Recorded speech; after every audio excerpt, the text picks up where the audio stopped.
오늘 주시는 말씀 같이 보겠습니다. 시편 37편 1절에서 9절. 우리 한 절씩 교독합니다. 행악자를 인하여 불평하여 하지 말며 불의를 행하는 자를 투기하지 말지어다. 저희는 풀과 같이 속히 배임을 것이며 푸른 채소같이 쇠잔할 것이로다. 여호와를 의뢰하여 선을 행하라. 땅에 거하여 그의 성실로 식물을 삼을지어다.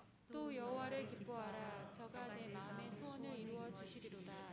너의 길을 여호와께 맡기라. 저를 의지하면 저가 이루시고 내 의를 빛같이 나타내시며 내 일을 정오의 빛같이 하시리로다. 여호와 앞에 잠잠하고 참아 기다리라. 자기 길이 형통하며 악한 꾀를 이루는 자를 인하여 불평하여 말지어다. 분을 그치고 노를 버리라. 불쌍하여 말라. 행하게 칠칠뿐이라. 우리 같이 읽습니다. 대저 행악하는 자는 끊어질 것이나 여호와를 기대하는 자는 땅을 차지하리로다. 아멘. 여러분, 공정이라는 말을 들을 때 이 말에 대해서 여러분은 어떤 느낌이 드십니까? 여러분은 이 세상에서 공정한 대우를 받고 살아간다고 느끼십니까? 아니면 그렇지 않다고 느끼십니까? 사실 어느 곳이나 다 그렇지만 한국 사회가 특히 더 공정에 대한 이야기에 예민해지는 것 같습니다. 누구는 군대 가고 누구는 군대 가지 않고, 누구는 아빠 엄마 찬스로 좋은 대학 가고 좋은 직장 가는데 누구는 그런 찬스가 없어서 늘 실패하고 뒤처지는 것 같고, 그래서 사실 이런 이야기들이 어제 오늘만의 이야기가 아닌데도 이런 이슈들이 부각되게 되면 공정한 대접을 받지 못해 뒤처진다고 느껴지는 사람들이 크게 분노하게 됩니다. 미국 사회 인종 갈등, 빈부격차, 이민 신분 같은 것도 공정이란 관점으로 생각해 보게 되면요, 누군가가 분노할 수밖에 없는 현실이라고 할 수 있습니다. 그런데 정작 우리가 혜택을 누릴 때에는 공정을 이야기하지 않아요. 우리가 다른 사람들보다 좀 불공정하게 혜택을 누릴 때 우리는 공정한 사회에 대한 이야기를 하지 않습니다. 그런데 내가 불이익을 받는다 싶을 때 공정을 이야기하게 되는 거죠. 여러분이 이미 불공정한 혜택을 굉장히 많이 누리고 사는 분들입니다. 여러분이 이 미국 땅에 이민 와서 살고 있는 것, 그리고 유학 와서 공부할 수 있는 기회를 가지고 있는 것, 이곳에서 태어나서 영어를 모국어로 아예 처음부터 이렇게 사용할 수 있는 그런 능력을 가지게 된 것, 이건 너무나 불공정한 혜택 아닙니까? 그리고 다른 교회 성도들에 비해서 여러분이 가지고 있는 엄청난 불공정한 혜택, 매주 제 얼굴을 보면서 살 수 있는, 이 잘생긴 얼굴 보면서 예배드릴 수 있는 이 혜택, 이것도 너무 불공정하지 않습니까? 이런 거는 여러분이 공감을 해주셔야지 제가 감동을 받는데, 그러니까 어차피 우리는 이 세상 살면서 이 세상이 온전히 공정할 것을 기대할 수는 없어요. 세상 공정하지 않습니다. 어차피 태어나서 사는 인생이기 때문에 이왕이면 잘 먹고 잘 살고 싶은 것이 우리의 마음입니다. 크리스찬이라고 해도 지지리공상으로 사는 것보다는 깨끗한 부자로 살면서 하나님 앞에 헌신하고 많은 사람들을 돕는 그런 삶을 우리는 살고 싶습니다. 그런 바람을 가지고 정말 열심히 크리스찬답게 정직하게 살면서 그렇게 살아왔는데, 그런데 너무나 황당하게 악하고 부정직한 사람들이 우리를 제치고 승승장구하는 모습을 보게 된다면 화가 날 수밖에 없습니다. 그들의 형통함은 질투나는데 신앙인의 양심상 내가 그들처럼 살 수는 없는 거예요. 그래서 불평과 분노가 일어나게 되는데, 하나님이 바로 이런 상황에 놓인 의인들을 향하여서, 우리 그리스도인들을 향하여서, 하나님의 백성들을 향하여서 오늘의 말씀을 주고 계십니다. 본문의 1절 말씀, 2절 말씀을 같이 보겠습니다. 자, 읽읍시다. 행악자를 인하여 불평하여 하지 말며 불의를 행하는 자를 투기하지 말지어다. 저희는 풀과 같이 속히 배임을 볼 것이며 푸른 채소같이 쇠잔할 것이미로다. 여러분, 화무시비롱이라고 했어요. 아무리 아름다운 꽃이라도 시비를 가지 못한다는 거예요. 언젠가는 시들시들해진다는 거죠. 이 세상의 부귀 영화도 그렇게 시간이 지나면 사라집니다. 세상의 권력자들도 그렇잖아요. 떵떵거리면서 권력을 누리고 있어도 시간이 되면 사라지는 존재예요. 세상에 아무리 많은 물질을 가지고 있는 사람이라고 하더라도 그 물질을 영원히 소유할 수 없고 때가 되면 다 놓고 떠나가야 되는 것이 우리 인간입니다. 그런데 우리가 행악자들을 보면서 불평하고 불의를 행하는 자를 질투하게 되는 이유를 보면 그들이 누리고 있는 공정하지 못한 성공에 너무나 우리가 집착하기 때문이라는 거예요. 그러니까 정직하고 성실하게 살아서는 얻을 수 없는 것들을 보면서 도대체 내가 이렇게 사는 것이 무슨 의미가 있냐고 불평하게 되는 이유, 바로 그들이 누리고 있는 그 축복, 그 형통함, 그 성공을 우리가 부러워하기 때문이라는 거죠. 근데 나의 가치가 내가 가진 소유에 의해 좌우된다고 생각하면 우리가 정직하고 성실하게 살아가는 것은 의미가 없습니다. 악하게 살아도 성공만 하면 된다, 이 생각이 우리의 존재를 완전히 집어삼키게 되는 거죠. 지금 미국이 선거 기간입니다. 이 워싱턴주에 사는 우리들은 이미 대부분이 선거를 하셨을 거예요. 그런데 제가 누구를 지지하기보다는 최소한 제 신앙 양심에 비추어서 거짓되고 무례하고 악한 사람에게만큼은 제 표를 주지 않겠다고 생각하고 있습니다. 그러니까 대놓고 악하게 살아가는데도, 그런데도 성공하게 되면 어리석은 사람들이 그런 이들의 성공 방식을 따라하게 되고, 그런 사람들이 많아지게 되면 세상은 점점 더 불공평하고 악해지기 때문에 그렇습니다. 우리는 그리스도인으로서 우리가 사는 세상을 조금 더 아름답게 만들어가야 될 책임을 가진 사람들입니다. 그러기 위해서 우리는 세상의 부귀영화가 아닌 하나님의 사람으로서의 우리의 존재를 지키면서 살아가야 됩니다. 우리가 행악자들을 질투하고 그들의 형통함을 부러워하는 존재가 되게 되면 우리의 인생은 이미 실패한 것이라는 거예요. 그리스도인으로서 우리는 그렇게 살면 안 되는 사람들이기 때문에. 그래서 겉으로 보이는 성공에 너무 여러분의 관심을 가지지 말아야 된다는 겁니다. 7절부터 9절까지의 말씀도 보겠습니다. 같이 읽어봅시다. 여호와 앞에 잠잠하고 참아 기다리라. 자기 길이 형통하며 악한 꾀를 이루는 자를 인하여 불평하여 말지어다. 분을 그치고 노를 버리라. 불평하여 말라. 행악에 치우칠 뿐이라.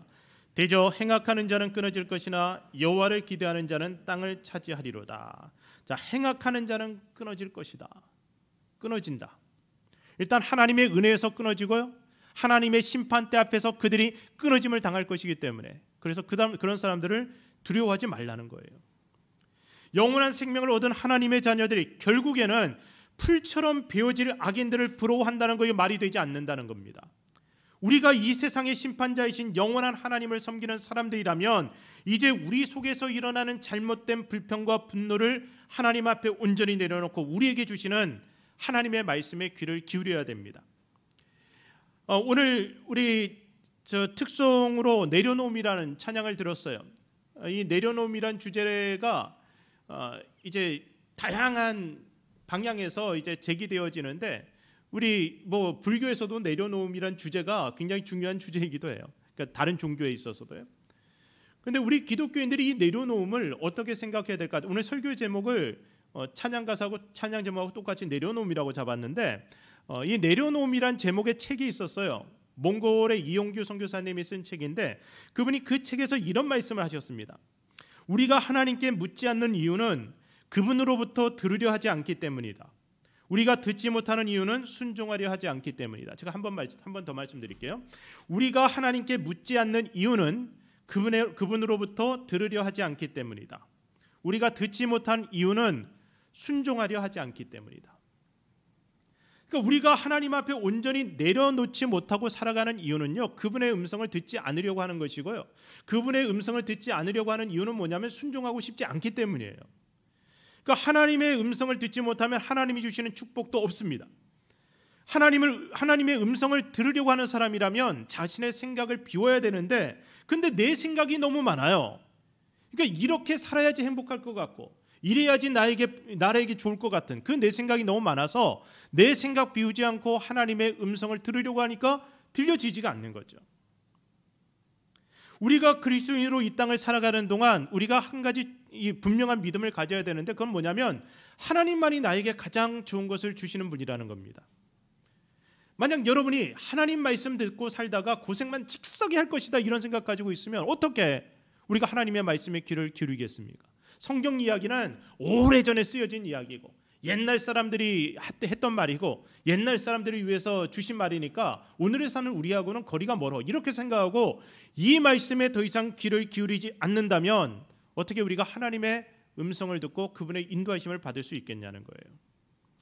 우리가 하나님의 인도하심을 받으려면 먼저는 내 생각과 감정과 의지를 하나님 앞에 철저하게 내려놓아야 합니다.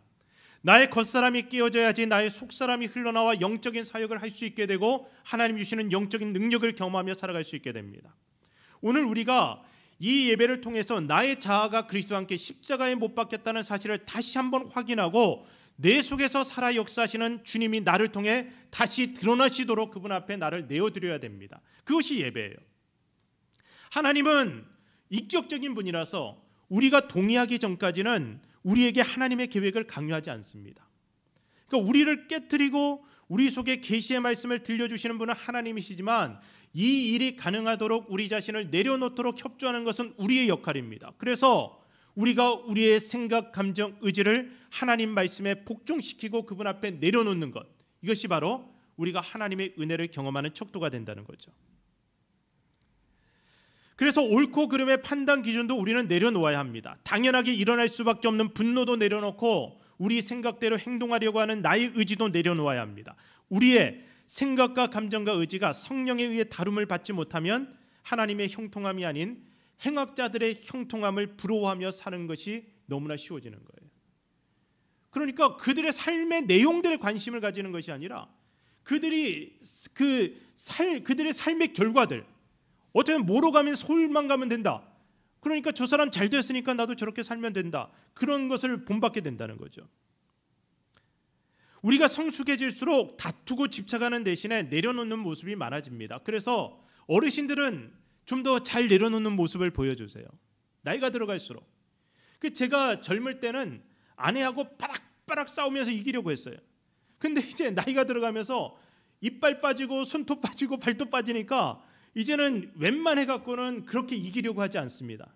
근데 물론 아내는 반론을 펼 거예요. 그래도 여전히 자기가 이기려고 한다 그렇게 할지 모르겠지만 많이 내려놨어요. 그리고 포기합니다. 이게 제가 성숙한 증거라고 생각해요. 그런데 이렇게 우리가 내려놓기 시작하게 되면 경험하게 될 하나님의 은혜와 축복들이 있어요. 그것에 대해서 세 가지만 여러분하고 말씀을 나누려고 합니다. 첫 번째는요, 내가 내려놓게 되면 그때부터 하나님이 일하기 시작합니다. 천지 만물의 주인 되시고 우리의 부모가 되시는 하나님께서는 우리에게 마땅히 있어야 될 것을 다 알고 계십니다. 우리는 우리의 관심을 세상의 물질에서 그 모든 것의 주인이신 하나님께로 돌려야 되는 거예요. 만일 우리가 우리의 모든 관심을 하나님께만 쏟고 우리의 애정을 하나님께만 표현하고 우리의 모든 능력을 우리를 만드신 하나님을 위해 사용하기로 작정하게 되면 하나님은 우리의 모든 삶을 돌보아 주시는 능력으로 우리 삶 속에 역사하시게 됩니다. 오늘 본문의 4절부터 6절까지 자, 읽어봅시다. 또 여호와를 기뻐하라. 저가 내 마음의 소원을 이루어 주시리로라. 너의 길을 여호와께 맡기라. 저를 의지하면 저가 이루시고 내 일을 빛같이 나타내시며 내 공의를 정오의 빛같이 하시리로다. 자, 내가 내 생각과 지혜와 방법을 내려놓게 되면 그때 하나님이 나를 위해 일하기 시작하는데요, 나의 모든 감정을 다하여 하나님을 기뻐하게 되면 하나님께서 내 마음 깊은 곳에 있는 그 간절한 소원들을 이루어 주신다는 거예요. 그래서 하나님을 기뻐하는 것이 우리에게 능력이 됩니다. 하나님을 전심을 다하여서 예배하는 것이 우리 삶 속에 엄청난 역사로 나타나게 돼요. 수천 년 전 홍해와 애국 군인들 사이에서 두려워했던 이스라엘 사람들에게 하나님이 주셨던 말씀입니다. 출애굽기 14장 13절 말씀. 자, 읽어보겠습니다. 너희는 두려워 말고 가만히 서서 여호와께서 오늘날 너희를 위하여 행하시는 구원을 보라. 나에게는 싸울 힘이 없어요. 근데 내 몸 바깥에서 나를 공격해오는 모든 두려움을 어떻게 감당할 수가 없어요. 그래서 그 두려움을 하나님 앞에 내어놓는 거예요. 그리고 가만히 서서 오늘 바로 지금 하나님이 나를 위하여 행하시는 그 구원을 보는 겁니다. 내가 내려놓으면 그때부터 정말 하나님이 놀랍도록 일하기 시작합니다. 두 번째는요, 내가 내 것을 내려놓게 되면 하나님이 하나님의 것을 우리에게 주십니다. 그러니까 우리 삶은 삶 자체가 하나님이 주신 선물이고 은혜입니다. 그러니까 어느 것 하나 나의 것이 없어요. 그런데 우리는 끊임없이 내 것을 주장하곤 합니다. 내 생각, 내 욕심, 내 소유, 내 것이라는 걸 얘기하는 거죠. 우리는 어린아이처럼 내 것을 내려놓으면 빼앗긴다고 생각하는데, 그래서 하나님께 순종하는 것이 너무나 우리에게 부담이 되는데, 그러나 내가 내려놓으면, 내가 비워지게 되면 하나님이 하나님의 것으로 나를 채우시는데, 이것이 우리에게 진정한 행복이 되는 거죠. 하나님이 내려놓으라고 하시는 이유는 우리가 내려놓을 때 비로소 그것이 진짜 우리 것이 되기 때문에 우리에게 그것을 내려놓으라고 합니다. 무슨 말씀이냐면요, 지금 내가 가지고 있는 것이 오로지 내 것이라고 생각하는 것이 착각이라는 겁니다.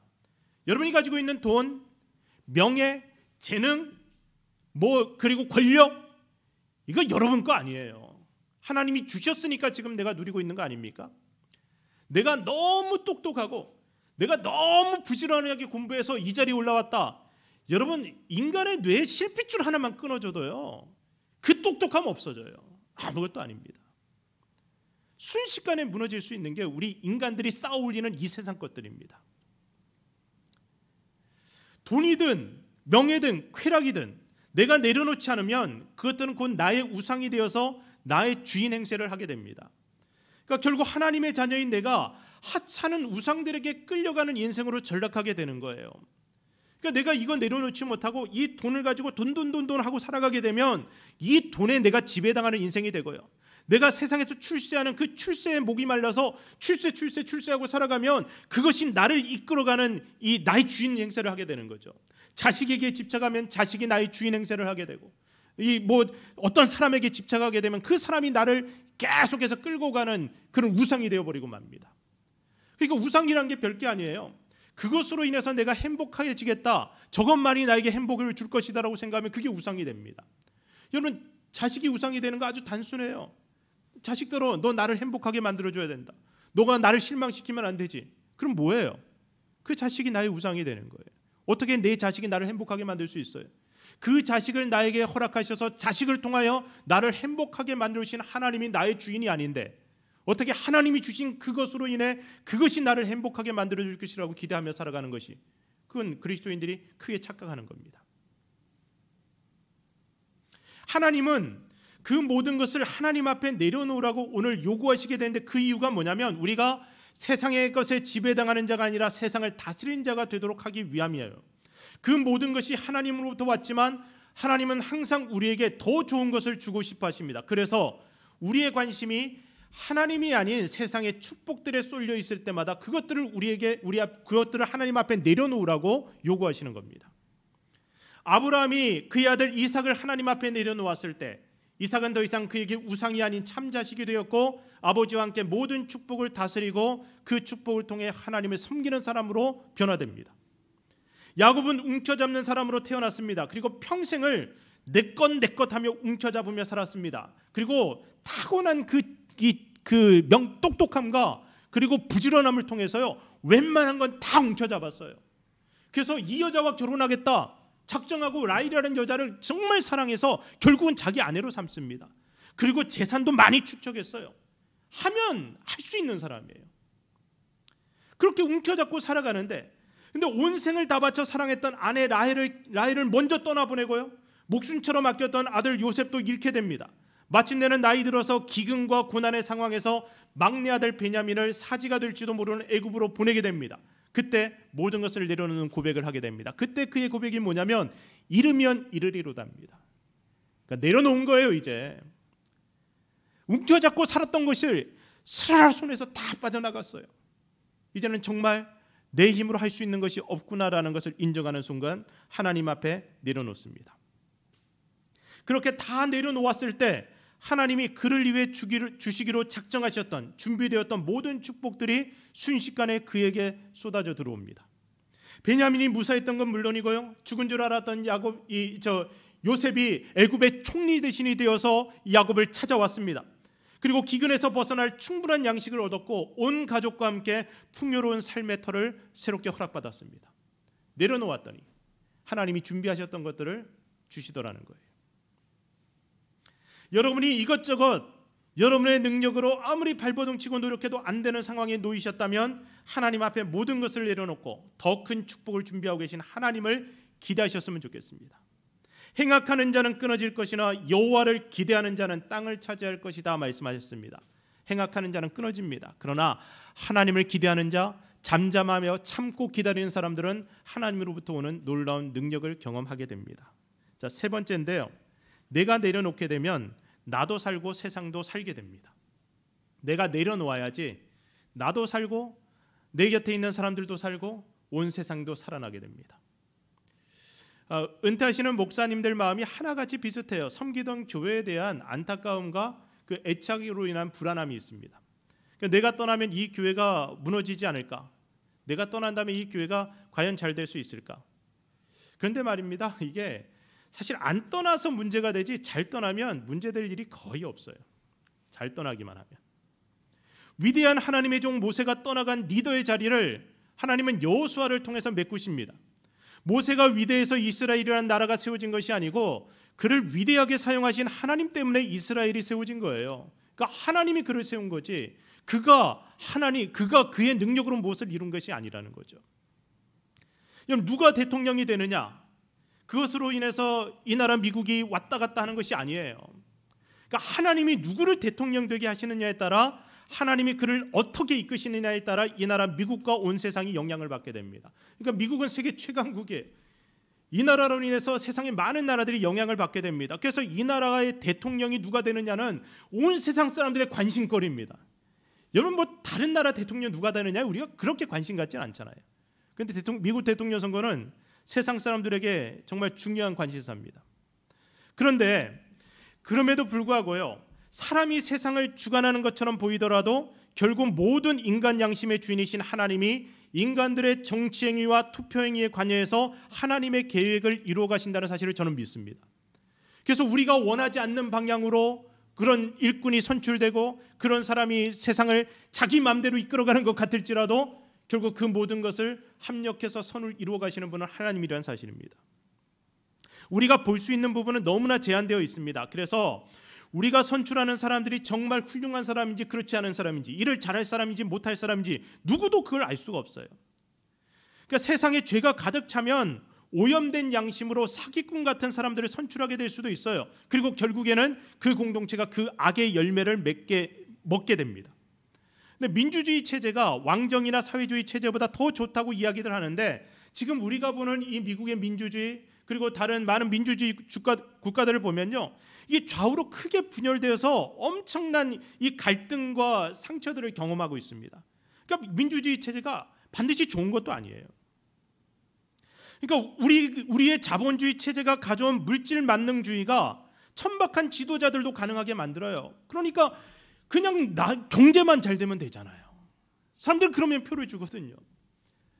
그러니까 이 나라가 얼마나 윤리적으로 바르게 될지, 얼마나 이 사회가 건강한지, 얼마나 다른 나라들 세상에 축복의 통로로 역할을 하는지 이런 것에 대해서는 큰 관심 가지지 않고 그냥 이 나라가 경제적으로 잘 되기만 하면은 그러면 그 사람이 누구든지 간에 경제적으로 흥황하게 하는 사람들을 계속 지지하게 되는 이 자본주의의 폐해입니다.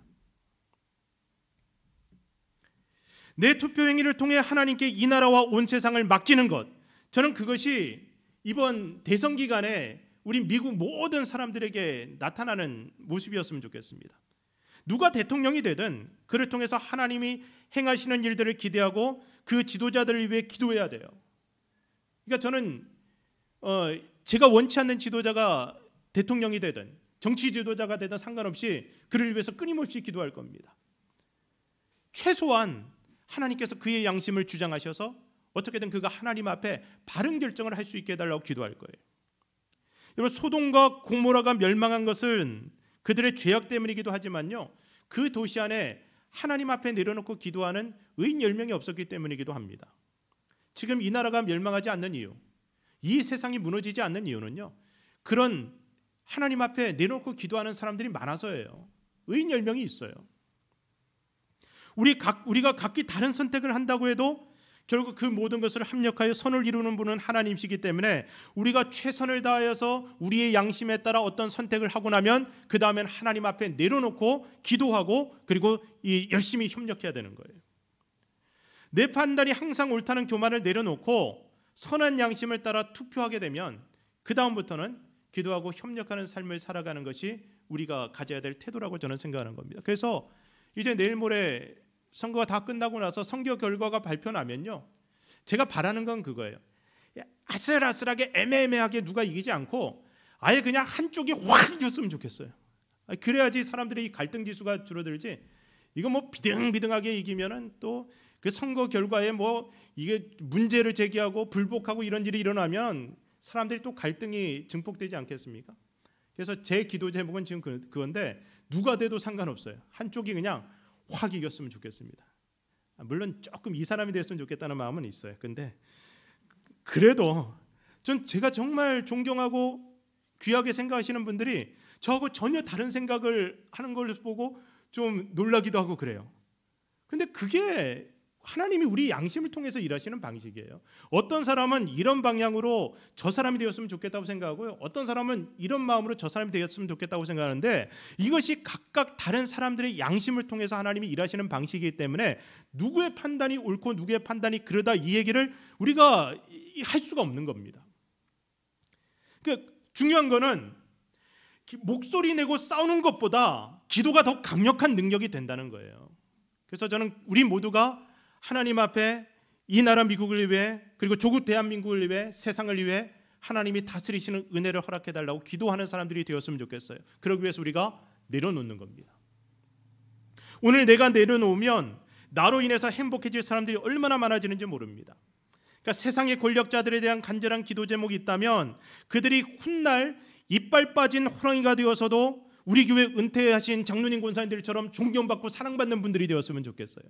그러니까 권력이 있을 때만 사람들이 와서 아부하는 존재가 아니라 정말 권력이 있을 때 하나님의 뜻을 잘 행해서 나중에 그 권력을 내려놓았을 때도 존경받는 사람. 어떤 교회들 보면요, 은퇴하신 분들의 목소리가 너무 커서 교회가 시끄러워지는 경우도 있습니다. 내려놓아야 하는데 내려놓지 못하니까 본인도 추해지고 그리고 그 주변도 시끄러워지는 겁니다. 내가 할 수 있어도 다른 사람을 세우기 위해 내려놓게 되면 하나님은 나의 내려놓음으로 인해 다른 이들을 위한 축복의 문을 열어주시고 또 내려놓는 나에게는 더 큰 사역의 축복도 허락하시고 나를 존귀하게 만들어 가십니다. 세상은 우리가 내려놓으면 모두 다 빼앗길 것이라고 속삭입니다. 그런데 주님은 우리가 내려놓을 때 진정한 행복을 누릴 수 있다고 우리에게 약속하십니다. 내려놓아야 할 때, 그때 내려놓는 사람은 존귀해지게 됩니다. 그런 사람들이 가득 찬 세상은 결코 망하지 않습니다. 이제 말씀을 마치겠는데요, 오늘 여러분 마음 가운데 불평과 원망이 생겼는데 그 불평과 원망이 악한 자들의, 행악자들의 형통함을 보기 때문이라고 한다면 오늘 하나님 앞에 그 모든 생각들을 다 내려놓는 여러분이 되었으면 좋겠습니다. 이 세상이 어떻게 될까, 내 자녀가 어떻게 될까, 내 주변에 이런 많은 일들, 내가 컨트롤할 수 없는 그 일들을 놓고 계속해서 불평과 원망이 쌓인다면 하나님 앞에 그 모든 것들을 다 내려놓고 하나님 앞에 기도하는 사람이 되었으면 좋겠습니다. 세상은 하나님이 이끌어 가십니다. 모든 것 하나님 앞에 내려놓고 하나님이 행하시는 놀라운 일들을 지켜보는 우리를 통하여 하나님께서는 우리 인생 가운데 하나님의 기적들을 일으켜 가실 것이고 하나님의 행하시는 일들을 우리에게 볼 수 있는 은혜를 허락하여 주실 것입니다. 잘 내려놓고 승리하는 우리 모두가 되시길 주의 이름으로 축복합니다. 기도하겠습니다.